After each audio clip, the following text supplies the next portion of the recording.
Hello dear students, बहुत बहुत स्वागत है आप सभी का सक्सेस वर्ल्ड एमसीक्यू चैनल पर। तो चलिए आज की इस क्लास को स्टार्ट करते हैं। आज आपका बिहार उत्पाद सिपाही परीक्षा 2022 के लिए प्रैक्टिस सेट 2 चलेगा, तो आप सभी लोग सही से इस प्रैक्टिस सेट को लगाइए। चलिए आज की इस क्लास को स्टार्ट करते हैं। तो आज की क्लास का सबसे पहला प्रश्न आपके स्क्रीन पर है, अंतर्राष्ट्रीय प्रकृति संरक्षण संघ का मुख्यालय खाली स्थान में है। ऑप्शन आपके सामने 4 दिए गए हैं। अगर आपको इनमें से किसी भी प्रश्न का आंसर आता है तो आप कमेंट बॉक्स में दे सकते हैं। तो एक के लिए राइट आंसर, अगर आपने ऑप्शन डी को टिक किया है तो बिल्कुल सही जवाब हो जाएगा ग्लैंड, जो कि स्विट्जरलैंड में है। ऑप्शन डी बिल्कुल सही जवाब हो जाएगा। चलिए आगे बढ़ते हैं। नेक्स्ट क्वेश्चन स्क्रीन पर है, रामनाथ कोविंद भारत के कितने नंबर राष्ट्रपति के रूप में निर्वाचित हुए हैं? आंसर करेंगे।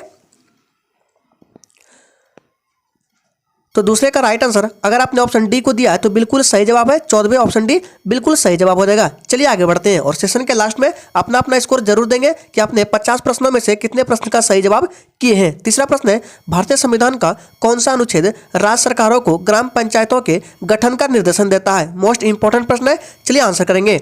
और जो भी स्टूडेंट चैनल पर पहली बार आए, चैनल को सब्सक्राइब करके और साथ में बेल आइकन को भी प्रेस कर लेंगे, ताकि जैसे ही हम क्लास अपलोड करेंगे उसका नोटिफिकेशन आपके मोबाइल तक सबसे पहले जाएगा। तो तीसरे का राइट आंसर, अगर आपने डी को टिक किया तो बिल्कुल सही जवाब है। मोस्ट इंपॉर्टेंट प्रश्न है अनुच्छेद 40। चलिए आगे बढ़ते हैं। नेक्स्ट क्वेश्चन है, भारत के महान्यायवादी, जिसको अटॉर्नी जनरल के नाम से जाना जाता है, को कहां पर सुनवाई करने का अधिकार है? मोस्ट इंपॉर्टेंट प्रश्न है। चलिए आंसर करेंगे।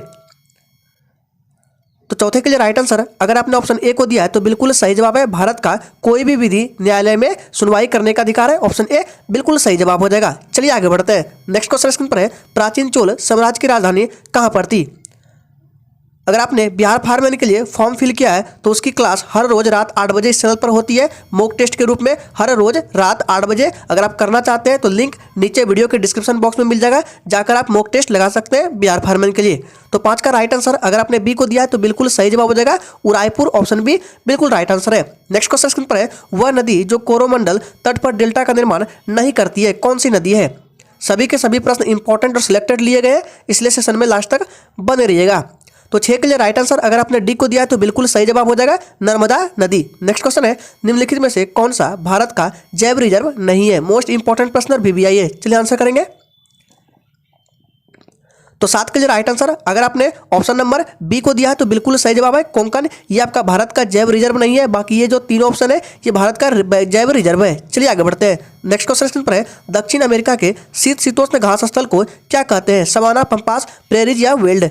सोच समझ कर आंसर करना है और आप प्रयास करें कि मैक्सिमम से मैक्सिमम स्कोर करके कमेंट बॉक्स में दें। तो 8 के लिए राइट आंसर, अगर आपने ऑप्शन बी को दिया है तो बिल्कुल सही जवाब है पंपाज। ऑप्शन बी बिल्कुल राइट आंसर हो जाएगा। चलिए आगे बढ़ते हैं। अगर आपको ये सेशन अच्छा लग रहा है तो सभी लोग दिल से एक बार सेशन को लाइक कर देंगे। नेक्स्ट प्रश्न है, सत्य की खोज में बुद्ध को किस स्थान पर पीपल के एक वृक्ष के नीचे ज्ञान प्राप्त हुआ? मोस्ट इंपॉर्टेंट प्रश्न है। चलिए आंसर देंगे। तो 9 के लिए राइट आंसर, अगर आपने ऑप्शन सी को दिया है तो बिल्कुल सही जवाब है बोध गया। ऑप्शन सी बिल्कुल सही जवाब हो जाएगा। इस प्रश्न को ध्यान में रखना है, यह प्रश्न आपके डायरेक्ट एग्जाम में आ सकते हैं। नेक्स्ट क्वेश्चन है, ब्रिटिश शासन के दौरान तत्कालीन मद्रास प्रेसिडेंसी में रैयतवारी प्रणाली की शुरुआत करने वाला कौन था? आंसर करेंगे। सोच समझकर आंसर करना है और फिर से बोल रहे हैं सेशन के लास्ट में अपना स्कोर जरूर देना है। तो 10 के लिए राइट आंसर, अगर आपने डी को टिक किया है तो बिल्कुल सही जवाब है थॉमस मुनरो। चलिए आगे बढ़ते हैं। नेक्स्ट क्वेश्चन स्क्रीन पर है, निम्नलिखित में से कौन सा व्यक्ति इटली के एकीकरण से संबंधित नहीं था? चलिए आंसर करेंगे।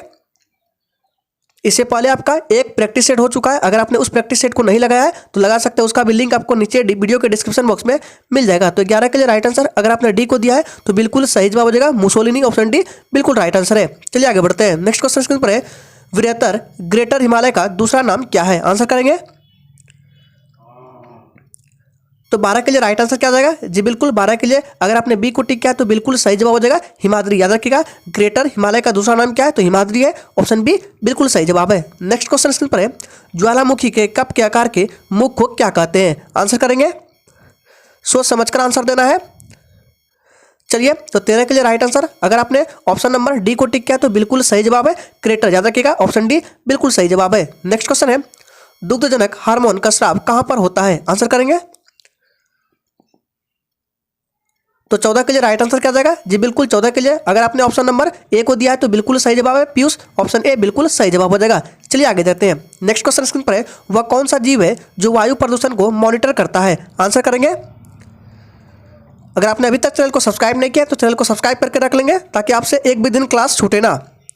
तो 15 का राइट आंसर अगर आपने ऑप्शन नंबर सी को दिया है तो बिल्कुल सही जवाब हो जाएगा लाइकेन। याद रखिएगा 15 का सी बिल्कुल सही जवाब है। चलिए आगे बढ़ते हैं।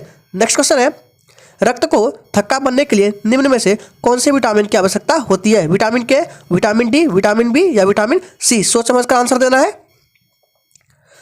तो 16 के लिए राइट आंसर क्या जाएगा जी? बिल्कुल 16 के लिए अगर आपने ऑप्शन ए को टिक किया तो बिल्कुल सही जवाब हो जाएगा विटामिन के, ऑप्शन ए बिल्कुल सही जवाब हो जाएगा। और कमेंट करके आप लोग बताएंगे कि विटामिन के का रासायनिक नाम क्या है। चलिए देखते हैं कितने बच्चे इसका सही जवाब कर पाते हैं। नेक्स्ट क्वेश्चन है, स्वपोषित थाइलोफाइटों वाले क्लोरोफिल को क्या कहते हैं? आंसर करेंगे और सभी लोग एक बार सेशन को लाइक करेंगे दिल से। चलिए, तो 17 का राइट आंसर अगर आपने बी को दिया है तो बिल्कुल सही जवाब है शैवाल। चलिए आगे बढ़ते हैं। नेक्स्ट क्वेश्चन है, एशिया तथा उत्तरी अमेरिका किसके द्वारा पृथक होते हैं? मोस्ट इंपॉर्टेंट प्रश्न है। चलिए आंसर करेंगे। तो 18 के लिए राइट आंसर अगर आपने डी को दिया है तो बिल्कुल सही जवाब है बेरिंग जल डमरू मध्य के द्वारा। ऑप्शन डी बिल्कुल सही जवाब हो रहा है। इसके द्वारा क्या होता है? एशिया तथा उत्तरी अमेरिका एक दूसरे से पृथक होते हैं। ऑप्शन डी बिल्कुल सही जवाब हो जाएगा। नेक्स्ट क्वेश्चन है, प्रकाशानुवर्ती संचलन किसके द्वारा नियंत्रित किया जाता है? आंसर करेंगे। तो 19 के लिए राइट आंसर अगर आपने बी को दिया है तो बिल्कुल सही जवाब है ऑक्सीजन। ऑप्शन बी बिल्कुल राइट आंसर है। चलिए आगे बढ़ते हैं।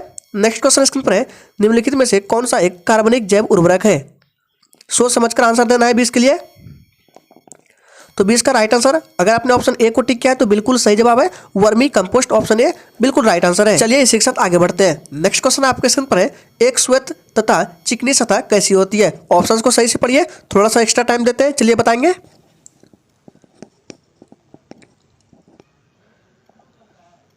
तो 21 का राइट आंसर क्या जाएगा जी? बिल्कुल 21 का राइट आंसर अगर आपने सी को दिया है तो बिल्कुल सही जवाब है एक श्वेत तथा चिकनी सतह कैसी होती है? ताप की खराब, याद रखिएगा ताप का खराब अवशोषक तथा अच्छी परावर्तक होती है एक श्वेत तथा चिकनी सतह। ऑप्शन सी बिल्कुल राइट आंसर हो जाएगा। चलिए आगे बढ़ते हैं। नेक्स्ट क्वेश्चन स्क्रीन पर है, 1831 ईस्वी में एक कोशिका में केंद्रक की खोज किसने की थी? आंसर करेंगे 22 के लिए। और आपको हर रोज प्रैक्टिस सेट को लगाना है, सिलेक्शन जरूर होगा। चलिए, तो 22 के लिए राइट आंसर आपका ऑप्शन किसके साथ चला जाएगा? ए के साथ चला जाएगा रॉबर्ट ब्राउन। ऑप्शन ए बिल्कुल सही जवाब हो जाएगा। चलिए आगे बढ़ते हैं। नेक्स्ट क्वेश्चन स्क्रीन पर है, पी तथा एन प्रकार के दो अर्धचालक जब संपर्क में लाए जाते हैं तो वे जो पी एन संधि बनते हैं वह किस रूप में कार्य करती है? आंसर करेंगे था इसके लिए। अगर आपका 50 प्रश्न में से 40 से 42 प्रश्न भी सही होता है तो आपका सिलेक्शन पक्का है। इसलिए आप मेहनत कीजिए और हर रोज प्रैक्टिस सेट को लगाइए। तो 23 का राइट आंसर क्या हो जाएगा जी? बिल्कुल डी हो जाएगा, दिष्टकारी के रूप में कार्य करते हैं। ऑप्शन डी बिल्कुल राइट आंसर है। नेक्स्ट क्वेश्चन है, टेबल शर्करा किस प्रकार की शर्करा है? आंसर करेंगे। और आपको किसी भी प्रश्न में डाउट होता है, थोड़ा भी डाउट होता है तो तुरंत आप कमेंट बॉक्स में पूछिए। तो 24 का राइट आंसर आपका ऑप्शन चला देगा ए के साथ सुक्रोज। याद रखिएगा ऑप्शन ए सही जवाब है। नेक्स्ट क्वेश्चन है, विद्युत तापी साधन के लिए तापी घटक बनाने के लिए जिस मिश्र धातु का प्रयोग किया जाता है वह कौन सा है? आंसर करेंगे, सोच समझकर आंसर करना है। तो 25 के लिए आंसर अगर आपने ऑप्शन नंबर किसको दिया है? डी को, तो बिल्कुल सही जवाब हो जाएगा। 25 का क्या हो जाएगा? डी हो जाएगा नाइक्रोम। याद रखिएगा। चलिए आगे बढ़ते हैं। नेक्स्ट है, आधुनिक परमाणु सिद्धांत का प्रणेता कौन माने जाते हैं? आंसर करेंगे। और फिर से बोल रहे हैं सेशन के लास्ट में ईमानदारी पूर्वक अपना स्कोर देंगे। तो 26 का राइट आंसर आपका ऑप्शन नंबर बी के साथ चला जाएगा जॉन डाल्टन। ऑप्शन बी बिल्कुल राइट आंसर है। चलिए आगे बढ़ते हैं। नेक्स्ट क्वेश्चन है, क्लोरोफिल में क्या पाया जाता है? जस्ता, लोहा, मैग्नीशियम या कोबाल्ट? तो 27 के लिए राइट आंसर आपका ऑप्शन चला देगा सी के साथ मैग्नीशियम पाया जाता है क्लोरोफिल में। ऑप्शन सी बिल्कुल राइट आंसर है। चलिए आगे देखते हैं। नेक्स्ट क्वेश्चन है, किसी औद्योगिक क्षेत्र में अम्लीय वर्षा किस गैस के कारण होती है? तो 28 के लिए राइट आंसर क्या हो जाएगा जी? बिल्कुल डी हो जाएगा सल्फर डाइऑक्साइड के कारण। ऑप्शन डी बिल्कुल सही जवाब है। मोस्ट इंपॉर्टेंट प्रश्न है, इसको नोट करके रख लीजिए। चलिए आगे बढ़ते हैं। नेक्स्ट क्वेश्चन है, वयस्क मानक में रुधिर की समान मात्रा कितनी होती है? और फिर से बोल रहे हैं, बिहार फायरमैन के लिए आपका हर रोज 8 बजे लाइव में मॉक टेस्ट की क्लास चलती है। तो सभी को 8 बजे आना है जिसने बिहार फायरमैन का फॉर्म फिल किया है। हर रोज आपको मॉक टेस्ट लगाना है। मॉक टेस्ट अनिवार्य होता है किसी भी एग्जाम के लिए। तो 29 का राइट आंसर अगर आपने ऑप्शन नंबर सी को दिया है तो बिल्कुल सही जवाब है 5 लीटर। याद रखिएगा एक वयस्क मानव में रुधिर की यानी कि ब्लड की समान मात्रा 5 लीटर होती है। ऑप्शन सी बिल्कुल सही जवाब है। नेक्स्ट क्वेश्चन है, समुद्र की गहराई मापने और जल के भीतर पहाड़ियाँ, घाटियाँ, पनडुब्बियाँ, हिमशैलें तथा डूबे जहाजों आदि की स्थिति निश्चित करने में प्रयुक्त की जा रही तकनीक कौन सी है? आंसर करेंगे। ये मोस्ट इंपॉर्टेंट प्रश्न है, सोच समझकर आंसर देना है। तो 30 के लिए राइट आंसर, अगर आपने ऑप्शन सी को दिया है तो बिल्कुल सही जवाब है। इन सभी चीजों के लिए सोनार का उपयोग किया जाता है, ऑप्शन सी बिल्कुल राइट आंसर है। चलिए आगे बढ़ते हैं। नेक्स्ट क्वेश्चन है, क्षुद्र ग्रह जिसको एस्ट्रॉइड के नाम से जाना जाता है सूर्य के चारों ओर किनके बीच चक्कर लगाते हैं? आंसर करेंगे। तो 31 का राइट आंसर आपका ऑप्शन चला देगा किसके साथ? बी के साथ, मंगल तथा बृहस्पति के बीच। याद रखिएगा ऑप्शन बी बिल्कुल सही जवाब है। चलिए आगे देखते हैं। नेक्स्ट क्वेश्चन है, राज्य की विधान परिषद के कितने सदस्य विधानसभा द्वारा चुने जाते हैं? मोस्ट इंपॉर्टेंट प्रश्न ये भी, चलिए आंसर करेंगे। तो 32 के लिए राइट आंसर, अगर आपने बी को दिया है तो बिल्कुल सही जवाब है। 1/3 सदस्य, ठीक है, 1/3 सदस्य चुने जाते हैं। नेक्स्ट क्वेश्चन है, निम्न में से कौन सी उपन्यास भारत के स्वतंत्रता सेनानियों के लिए प्रेरणा का स्रोत बनी थी? आंसर करेंगे। तो 33 का राइट आंसर, अगर आपने सी को दिया है तो बिल्कुल सही जवाब है। आनंद मठ, ऑप्शन सी बिल्कुल सही जवाब हो जाएगा। 33 का सी। चलिए आगे बढ़ते हैं। नेक्स्ट क्वेश्चन है, बुद्धि का केंद्र स्थित कहां पर होता है? प्रमस्तिष्क में, अनुमस्तिष्क में, मेडुला में या डी थैलेमस में? तो 34 के लिए अगर आपने ऑप्शन नंबर ए को दिया है तो बिल्कुल सही जवाब दे रहे हैं। क्या हो जाएगा? प्रमस्तिष्क में, ऑप्शन ए बिल्कुल राइट आंसर है। चलिए आगे बढ़ते हैं। नेक्स्ट क्वेश्चन है, निम्नोक्त में से किसकी नियुक्ति राष्ट्रपति द्वारा नहीं की जाती है? सोच समझकर आंसर करना है।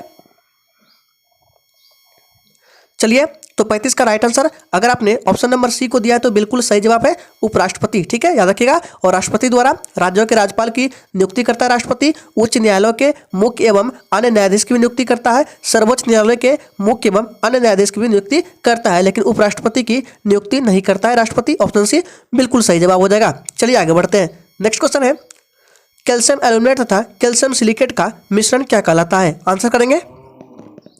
और फिर से बोल रहे हैं, एक भी दिन आपको प्रैक्टिस सेट को छोड़ना नहीं है, हर रोज प्रैक्टिस सेट को लगाना है। इसलिए जो भी चैनल पर नया है चैनल को सब्सक्राइब कर लेंगे ताकि आपसे एक भी दिन प्रैक्टिस सेट छूटे ना।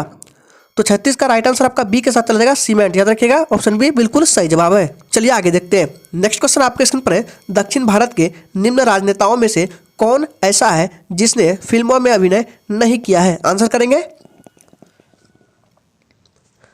तो 37 के लिए आंसर आपका ऑप्शन नंबर चला जाएगा बी के साथ। क्या जाएगा? CN अन्ना दुराई, ठीक है, ऑप्शन बी बिल्कुल सही जवाब हो जाएगा। 37 का बी। चलिए आगे बढ़ते हैं। नेक्स्ट क्वेश्चन है, पहला कंप्यूटर माउस किसने बनाया था? चलिए आप लोग 38 के लिए आंसर करेंगे। तो 38 का राइट आंसर, अगर आपने ए को टिक किया तो बिल्कुल सही जवाब है, डगलस एंजल बट, ठीक है, क्या आ जाएगा? Douglas angel but, option A बिल्कुल राइट आंसर है। नेक्स्ट क्वेश्चन है, दूरदर्शन चैनल की विशिष्टता क्या है? आंसर करेंगे। तो 39 नंबर प्रश्न के लिए राइट आंसर आपका ऑप्शन ए के साथ चला जाएगा, प्रेषित संकेत की आवृत्ति। याद रखिएगा ऑप्शन ए बिल्कुल सही जवाब है। नेक्स्ट क्वेश्चन है, निम्न में से अधिकतम द्रव्यमान किसका है? इलेक्ट्रॉन, प्रोटॉन, न्यूट्रॉन या हाइड्रोजन न्यूक्लियस का? सोच समझकर आंसर देना है।